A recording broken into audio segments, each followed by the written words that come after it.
Salmos de número 119. Quem encontrou diz amém? Amém.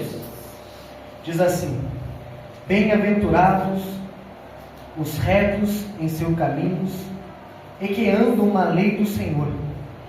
Bem-aventurados que guardam os seus testemunhos e que buscam com todo o coração e não praticam a iniquidade, mas andam nos seus caminhos. Tu ordenaste os teus mandamentos para que diligentemente os observemos. Quem dera os meus caminhos fossem dirigidos aos teus estatutos. Então eu não seria envergonhado quando tiver respeito a todos os teus mandamentos. Louvar-te-ei com retidão de coração quando tiver aprendido os teus justos juízos. Observarei os teus estatutos, não me desamparem totalmente. Somente até aqui. Pode se assentar e glorificar o nome do Senhor. Glória a Deus.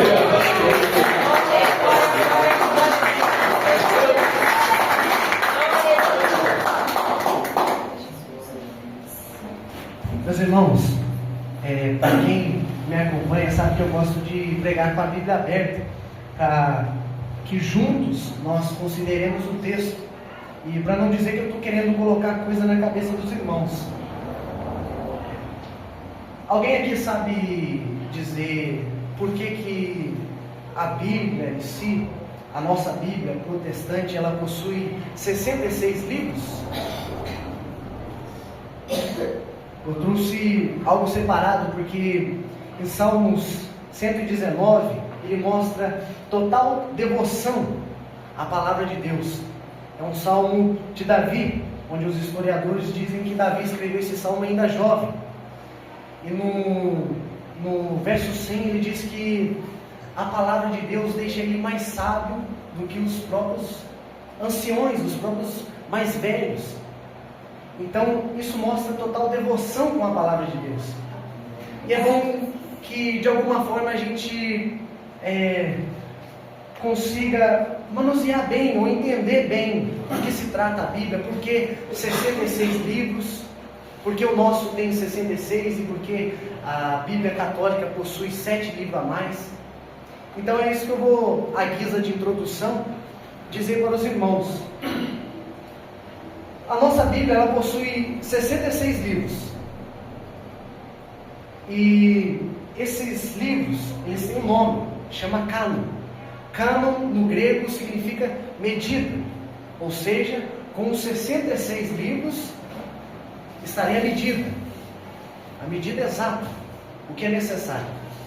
Mas por que é que na católica existe livros a mais? Ou por que é que na nossa está faltando?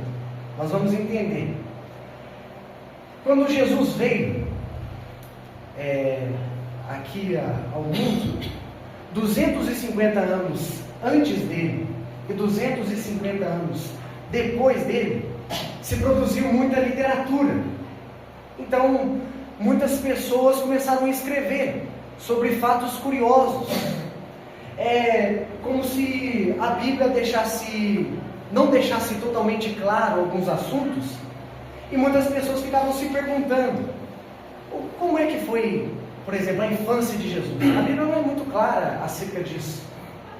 E então surgiam aí pessoas anônimas que escreviam livros, e elas nominavam esses livros, entregando ele como se fosse atribuindo ao Evangelho, a Jesus, a Cristo.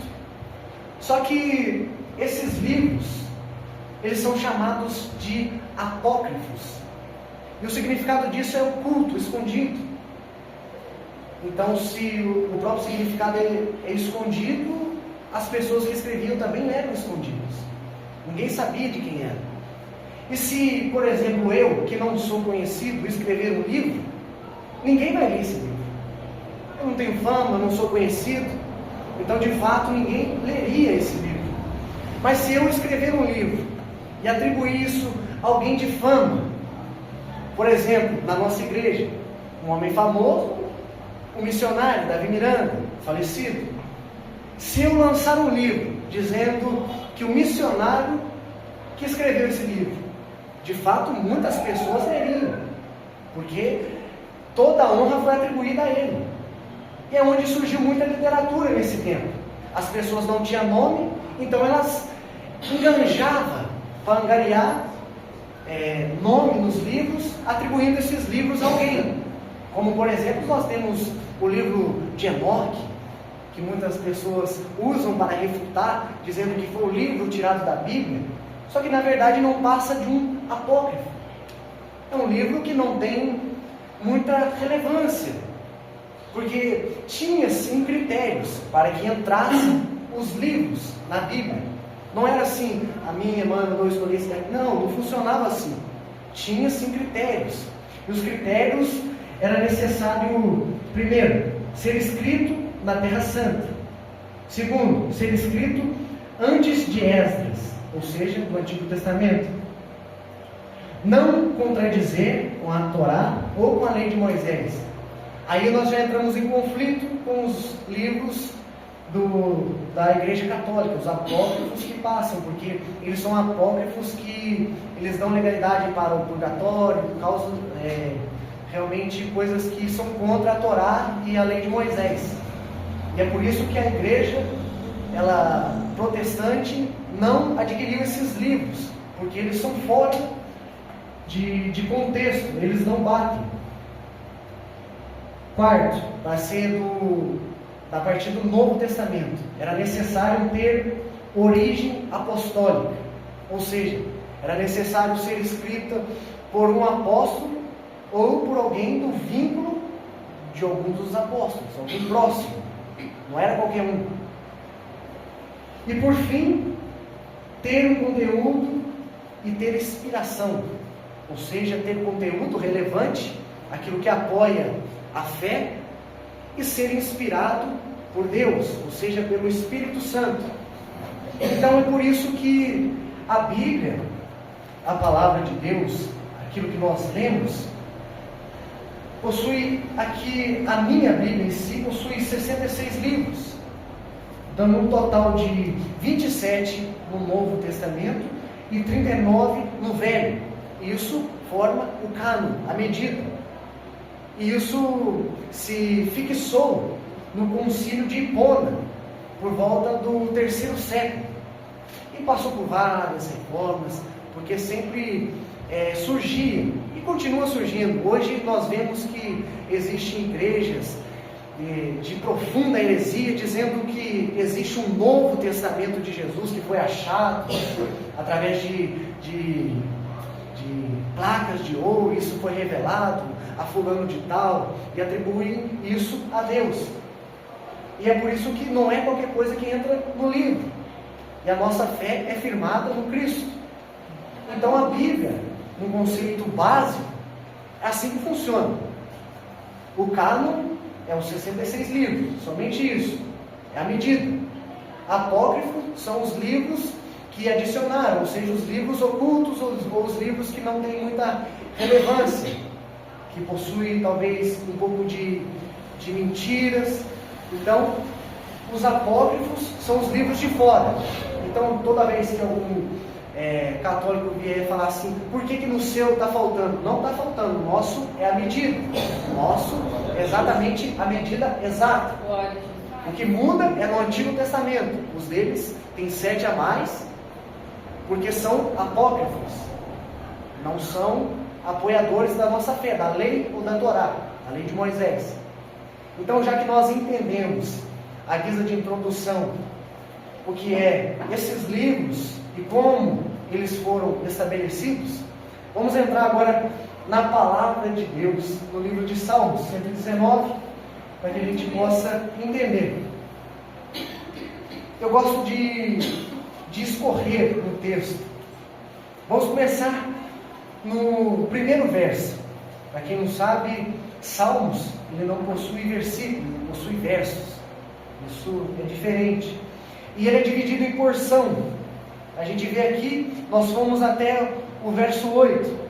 Ele é dividido em porções de 8, para facilitar a nossa leitura, para facilitar o nosso entendimento. Então, aqui no verso 1, diz assim, de Salmo 119: Bem-aventurados os retos em seus caminhos e que andam na lei do Senhor. Algumas traduções colocam uma vírgula: em seus caminhos que andam na lei do Senhor. Mas esse E, talvez ele seja a chave hermenêutica para nós entendermos o que de fato Davi ele quer dizer aqui. Por que ele diz bem-aventurado? Bem-aventurado quer dizer feliz. Feliz quem? Os que trilham caminhos retos e que andam na lei do Senhor. Ou seja, ele está dizendo do andar de cima e de baixo, pela conjuntura do texto. Ele não está falando só de um, ele está falando dos dois. Bem-aventurados que trilham caminhos retos. Isso é a maneira que nós dirigimos a nossa vida. E que andam na lei do Senhor quer dizer a maneira que nós nos portamos mediante a Deus. O andar de cima e o andar de baixo. Porque muitos, meus irmãos, dizem que eu sou bom, eu sou um sujeito honesto, eu sou trabalhador, eu não mexo em nada de ninguém, eu não faço mal para ninguém. Então, eu sou salvo. Eu acredito que Deus vê isso. Claro, Deus vê isso. Ele é uma pessoa bem-aventurada. Mas falta algo: andar na lei do Senhor. Não basta somente nós termos uma vida reta aqui embaixo, somente nós falarmos bem, ter um bom discurso, andarmos bonitinho de terno e gravata, não mexer em nada de ninguém, não roubar, não fazer nada de errado, mas a gente não se submete às leis de Deus, a gente não é submisso ao senhorio de Cristo, de nada adianta. Então, essa primeira parte ela é categórica em dizer que nós temos que ser submissos a Deus. E um fato muito importante que eu quero ressaltar é que ele tem uma total devoção por cada sentido disso aqui. Em cada verso ele chama a palavra de Deus de alguma coisa. No primeiro verso ele chama de lei do Senhor, que significa regra clara. No segundo verso ele chama de testemunho, que significa revelação de Deus, autorrevelação de Deus. No terceiro ele chama de caminhos, que significa início de desenvolvimento, ou também escolhas. No quarto ele chama de mandamentos, que é ordem que exige obediência. No quinto ele chama de estatutos, registro que não pode se apagar. No sexto ele chama de mandamentos, ele repete, ordens que exigem obediência. No sétimo ele chama de justos juízos, ou seja, a palavra nos julga, a palavra nos examina. No oitavo ele chama de estatutos ou preceitos, o que se recomenda a praticar, regra, norma. Então ele tem total devoção, e ele tem uma devoção completa em cada verso de Salmos, coisa que muitas das vezes nós não temos. Agora, discorrendo no texto novamente, no verso 2, ele diz: bem-aventurado os que guardam os seus testemunhos e que o buscam de todo o coração. Bem-aventurado, feliz é aquele que conhece a Deus, que busca os seus testemunhos, que busca os atributos de Deus, que não conhece mais ou menos alguma coisa, porque tem um grito aí fora: o Deus de amor. Satanás não tem medido esforços, ele criou até um novo Deus para essa geração, que é o Deus de amor. Mas que Deus é esse?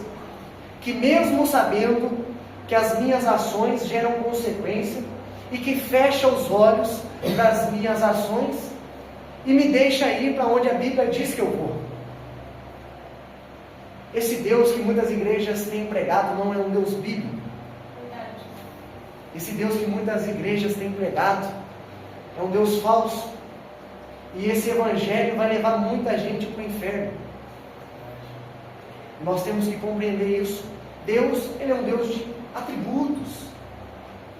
Ele não tem somente um atributo. Ele é um Deus justo, Ele é um Deus reto, Ele é um Deus de amor. Mas Ele também é um Deus que se ira. É um Deus que corrige, porque Ele é justo. Mas se nós só conhecermos alguns atributos de Deus, nós vamos ser deficientes na fé. Crianças na fé. Nós vamos crescer, nós vamos evoluir. Porque um crescimento espiritual, um crescimento na palavra, depende muito do nosso desenvolvimento com Cristo, da maneira que nós nos achegamos. Quanto mais próximos nós estamos de Deus, mais poder Ele nos concede. Porque muitas das vezes nós oramos: me dá poder, Senhor, unge as minhas mãos, me dá poder, me dá autoridade. Só que na verdade muitas das vezes nós temos que pedir a presença de Deus, porque a presença de Deus carrega isso tudo. Então é necessário nós reconhecermos isso. No verso 3: e que não pratica a iniquidade, mas anda nos meus caminhos. O que quer dizer a iniquidade? Iniquidade é pecado consciente. Aquilo que nós praticamos e sabemos que está errado. Aquele pecado que jeitosamente a gente esconde do pastor, da igreja, da esposa, do marido, da lei. E continuamos fazendo. Aquilo que ninguém sabe, a gente sabe, continua caindo. E a gente sempre volta. Às vezes a gente até faz promessa: meu Deus, nunca mais. Eu prometo. Mas muitas das vezes, como um cão, a gente retorna ao vômito. Isso é um pecado consciente. Bem-aventurado aqueles que não praticam a iniquidade. É isso que diz no verso 3. Verso 4: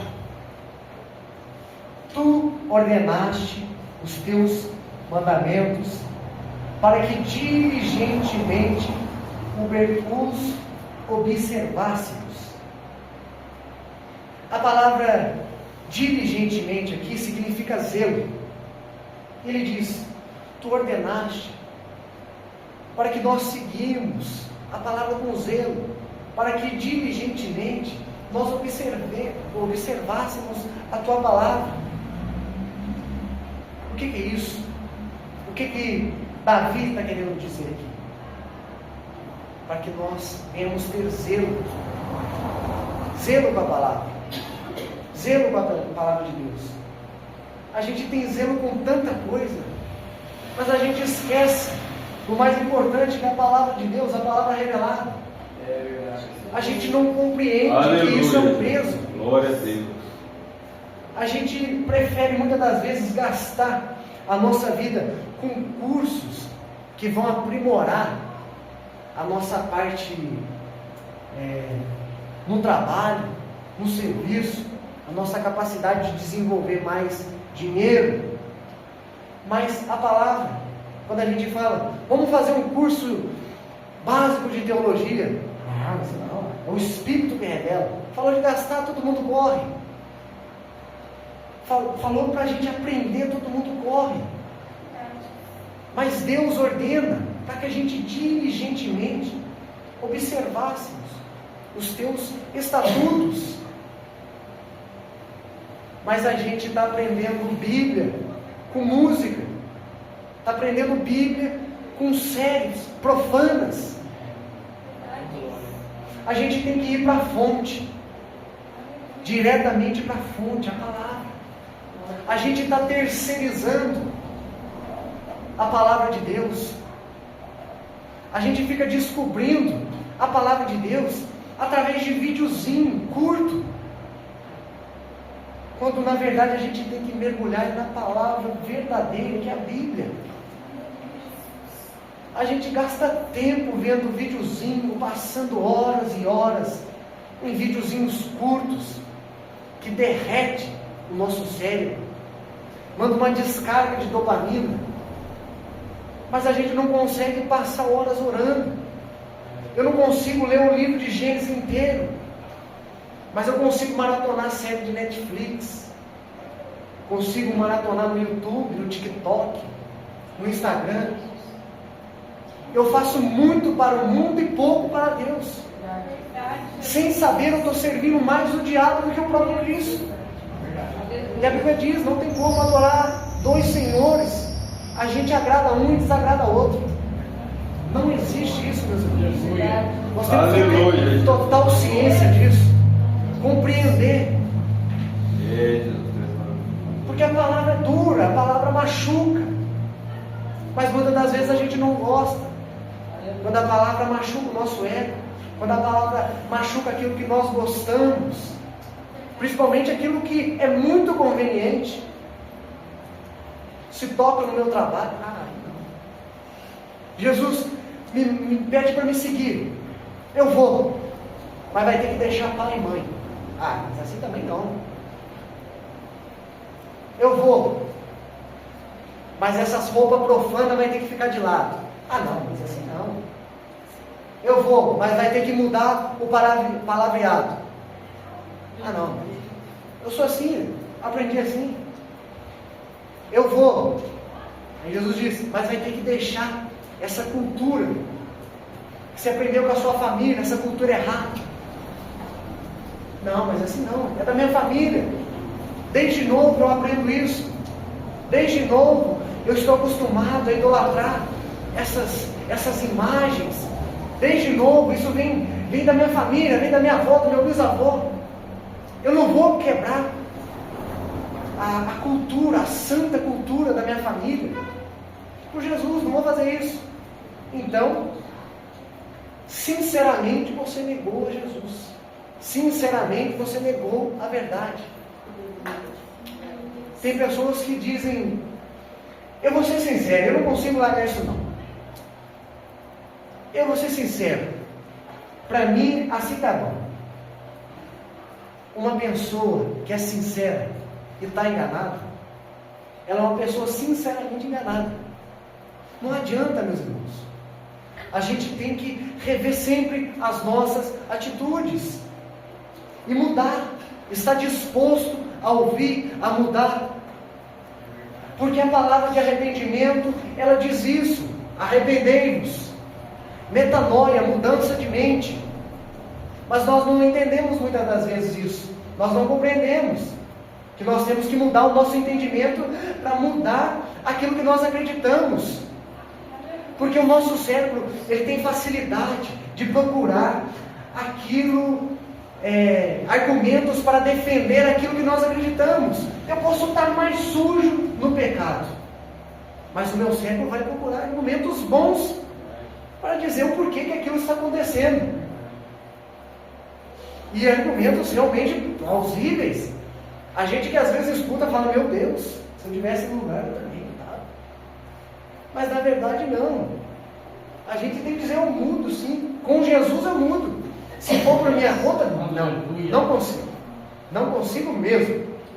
Mas através de Jesus, Jesus me dá força, eu vou. Aleluia. Se ninguém fez, eu vou ser o primeiro. Aleluia. Mas se isso me impede de viver o extraordinário de Deus, eu deixo hoje. Aleluia. Mas muitas das vezes a gente julga as coisas, isso não me atrapalha nada, isso não faz nada na minha vida. E muitas das vezes a gente cai por isso, pelas coisas que a gente julga menor. Eu vou ilustrar uma história. Havia um tempo de muito frio, inverno rigoroso, e tinha uma águia e uma coruja num galho de uma árvore. E as duas ali meio à toa, a águia puxou o assunto com a coruja meio sem querer falar, e ela perguntou, quanto que você acha que pesa um floquinho desse de neve? Aí a coruja virou para ela e falou assim, quase nada. Aí a águia, querendo conversar, né, naquele frio, ela foi e falou para a coruja: no ano passado, fazia um pouco mais de inverno do que nesse ano. Eu estava sozinho, como agora assim, mas eu não tinha ninguém para conversar. Mas aí eu comecei a pegar esses flocos e contar no galho que eu estava. Eu peguei os flocos que estavam, eu fui contando. E quando chegou no valor de 2.700 flocos, o galho rompeu. E ela, nem terminando de falar isso, o galho das duas rompe também, e as duas vai para o chão. Moral da história: muitas das vezes aquilo que nós julgamos não ser nada, é aquilo que vai nos derrubar. Aquilo que nós dizemos: isso não é nada, isso não faz nada, isso não tem muita relevância. Mas quando nós vamos ver, nós estamos totalmente amarrados pelo diabo, amarrados no pecado, e já não conseguimos mais sair. Nós nem percebemos e nós deixamos de orar na madrugada. Nós nem percebemos e nós deixamos de orar uma hora a mais. Nós nem percebemos e muitas das vezes nós deixamos de vir no culto. Nós nem percebemos e aquele calor acabou. Nós nem percebemos e nós não lemos mais a palavra. E o diabo, ele age, ele não vem de uma vez e te dá um pontapé e joga você para fora da igreja. É muito difícil o diabo fazer isso. Ele vai te tirar devagar.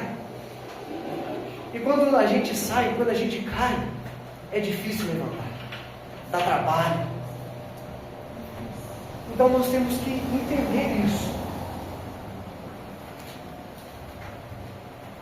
Verso de número 5. Quem dera os meus caminhos fossem dirigidos a observar os teus estatutos. Aqui já é um pedido de Davi. Ele já está pedindo para Deus algo que realmente ele vê que faz falta. Quem dera a minha vida fosse dirigida para orar. Quem dera as minhas ocupações diárias me levassem para o altar, para diante de Deus. Quem dera eu não gastasse tanto tempo com essas coisas do mundo e voltasse mais para Deus. Quem dera a minha vida fosse dirigida para que eu me voltasse à presença de Deus. É isso que Davi está dizendo. Mas muitas das vezes as nossas ocupações são tantas que a gente já não consegue mais. Muitas das vezes a gente cria tantas metas. Agora é fim de ano, hoje é dia 25. É tempo de fazer metas. É tempo de dizer que vai ser diferente. É tempo de dizer que ano que vem vai ser melhor. Mas muitas das vezes a gente inicia, primeiro mês, segundo mês, terceiro mês, quarto, eu já não aguento mais. A gente começa firme. Mas depois a gente nem vê que o diabo está trabalhando e já puxou a gente fora do propósito. Eu não estou falando de propósito financeiro, porque aqui eu sei que todo mundo faz. Ano que vem eu vou fazer tal investimento, ano que vem eu vou fazer tal aplicação, ano que vem a minha meta é fazer isso, é comprar um carro, é comprar uma moto, é investir na minha casa, é comprar um móvel, é arrumar minha cozinha, é comprar um carro novo, é comprar umas rodas, é fazer alguma coisa. A gente faz plano. Mas muitas das vezes a gente não faz um plano. Ano que vem eu vou lutar e eu vou trazer 5 almas para a igreja. Ano que vem eu vou lutar e eu vou pregar mais a palavra de Deus. Ano que vem eu vou romper o meu medo e vou subir em cima do altar e vou pregar. Ano que vem eu vou ser diferente. Ano que vem eu quero alegrar mais Jesus. Ano que vem eu quero dirigir a minha vida para que o nome de Deus seja glorificado. Ano que vem eu quero fazer algo diferente. Ano que vem eu quero fazer algo para Deus. Faça isso. Faça uma meta. Faça uma meta com Deus. Escreva no papel. de modo que você lembre, cole na geladeira. Esse ano, eu vou fazer o propósito de estudar a Bíblia. Eu vou estudar os evangelhos, eu vou estudar os evangelhos sinóticos, eu vou fazer uma leitura completa da Bíblia, eu vou entender a Bíblia de uma maneira panorâmica, eu vou fazer um estudo específico em uma mensagem. Faz um propósito com Deus, faz um plano na igreja. A gente traça metas para que o financeiro nosso não seja abalado, para que se eu tomar a rasteira daqui eu vou para lá. Mas muitas das vezes a gente cai, vê que a gente está caído e a gente não levanta mais. A gente tem que ter plano, estratégia para quando a gente fica fraco e permanecer. Se o poder de Deus está fluindo e todo mundo está orando, o clamor está forte, vamos participar, porque isso vai me ajudar quando eu estiver fraco. Mas muitas das vezes a gente está bem posicionado, principalmente isso é um mal de pregador, aquele que tem cargo dentro da igreja. Muitas das vezes ele está bem posicionado, ele prega a palavra, ele fala bem, ele acha que não tem que orar, porque ele sabe discorrer bem o texto, então ele já não ora mais, já não busca mais. E isso é errado. A oração é a chave da história. Então nós temos que dirigir a nossa vida de modo que o nome do Senhor seja glorificado. Essa é a nossa meta. Nós temos que fazer essa meta para o ano que vem. No verso de número 6: então eu não serei envergonhado, quando tiver respeito a todos os teus mandamentos. Aqui é nítido. A palavra, ela se auto-revela. Eu não vou ser envergonhado quando eu tiver aprendido Bíblia. Simples assim. Mas muitas das vezes vem algum mundano e a gente não consegue nem refutar o que ele diz. Às vezes o cara conhece mais que a gente, cita mensagem que a gente nunca viu. Às vezes o pregador fala, abra no livro tal, e você percebe que grande maioria da igreja não lê a Bíblia, é dificultoso, não consegue manusear a Bíblia, não consegue manusear a palavra. Aí chega alguém, herege e arrasta essa pessoa, porque fala, não é assim não, te ensinaram errado. Olha o que você vê, eu vou dissolver esse verso aqui para você poder entender, porque se eu falar o verso inteiro você vai compreender, e aí eu não vou te pegar. Mas eu vou fazer o seguinte, eu vou pegar um texto isolado, eu dissolvo ele e te trago para a minha igreja e te ensino a ser profano igual a eu. É muito mais fácil. Mas se a gente tem a ciência da palavra, a gente vai falar assim, quando alguém chegar e falar assim, não julgueis. O mundo só brinca isso. Quando a igreja fala alguma coisa, não julgueis, não julgueis, não julgueis. Mas o que vem antes? Não dê pérola para os porcos. Como é que eu vou saber quem que é porco, quem que é cão, se eu não julgar à luz da palavra? Não tem como. Aleluia. Mas muitas das vezes o que a gente faz? Abaixa a cabeça ou embora, com a Bíblia debaixo do braço. Muitas das vezes a gente não consegue pregar para ninguém, porque a gente não sabe um versículo. Muitas das vezes a gente tem a palavra de Deus liberada para a gente em casa, e a gente não lê, a gente não faz uma meta. E se hoje acontecer algo? E se hoje eu vou chamar? Eu, por exemplo, fiz isso. Eu trouxe o esboço, deixei na Bíblia e falei assim, se eu for chamado, eu vou pregar. Eu não vou correr. Charles Spurgeon dizia, a gente tem que ter preparado para duas coisas, para pregar e para morrer. O crente tem que estar preparado para isso. Mas se eu não sei a palavra, eu vou ser envergonhado. Não tem jeito. Aí a gente é envergonhado. Qualquer seita, joga uma revistinha na nossa mão, não lê a Bíblia e a gente não tem parâmetros para refutar o que a pessoa diz, não consegue refutar nada do que a pessoa diz. Aí se torna difícil. Ela começa a entrar na cabeça da gente, a gente começa a pensar diferente e desvia, porque não entende a palavra. se toda a igreja, todos os membros, lessem com zelo a palavra de Deus, a gente não teria tanta igreja doente. A gente não teria tantos irmãos saindo da igreja. Pelo homem, por casos dentro da igreja. Porque o sujeito que ele lê a Bíblia, ele vai ver que Paulo ele corrigia vários problemas da igreja, então a igreja primitiva também era problemática, então quem dirá hoje, ele não vai sair por qualquer motivo, ele vai aprender com a Bíblia que ele deve olhar a Cristo, não olhar ao homem. Ele vai aprender muitas coisas, ele vai aprender sobre a salvação, sobre a graça, sobre a alegria de ser salvo, sobre os dons do Espírito. Mas muitas pessoas não pensam nem mais em dom mais. Isso se perdeu, é coisa antiga. Isso é coisa dos irmãos mais velhos. Hoje já não tem mais. Dificilmente você vê uma criança sendo batizada. Às vezes eu fico escutando história de às vezes começar a orar e falava, Jesus está aqui, o fogo já pegava em todo mundo. A presença de Deus era iminente. De súbito ela vinha e tomava todo mundo. Mas hoje alguns dormem enquanto outros estão dispersos. A maioria da igreja está dormindo. É um ou outro só que está atento.